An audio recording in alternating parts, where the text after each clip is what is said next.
राज्याच्या मुख्य सचिवपदी पहिल्यांदाच महिला बसण्याची शक्यता आहे। राज्याचे मुख्य सचिव डॉक्टर नितीन करीर 30 जून रोजी सेवानिवृत्त होत आहेत।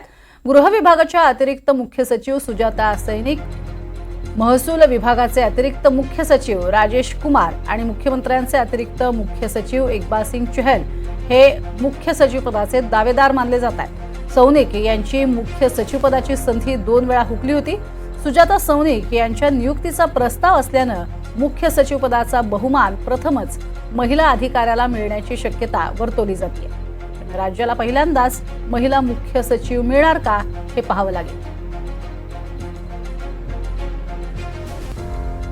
अधिक माहिती घेऊयात। जुई जाधव आमची प्रतिनिधी आपल्या सोबत आहे। जुई, काय अधिक माहिती या संदर्भात?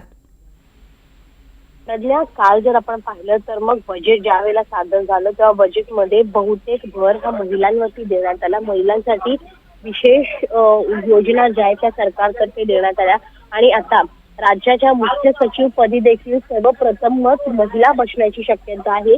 कारण का राज्याचे जे आता मुख्य सचिव आहेत डॉक्टर नितीन करीर हे 30 जून रोजी सेवानिवृत्त होत आहेत आणि त्यामुळे त्यांच्या निवृत्तीनंतर नेमकं मुख्य सचिवपदी कोण बसणार आहे याची उत्सुकता खरं तर होती। 3 नावांची चर्चा होती। त्या 3 नावांच्या चर्चांपैकी सुजाता सौनिक, इकबाल सिंह चहल आणि राजेश कुमार यांची चर्चा होती। मात्र सुजाता सौनिक यांचं नाव निश्चित होण्याची शक्यता आहे।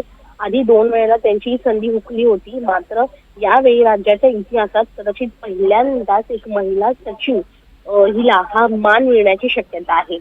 नक्कीच, तुर्तास धन्यवाद या संपूर्ण माहितीसाठी।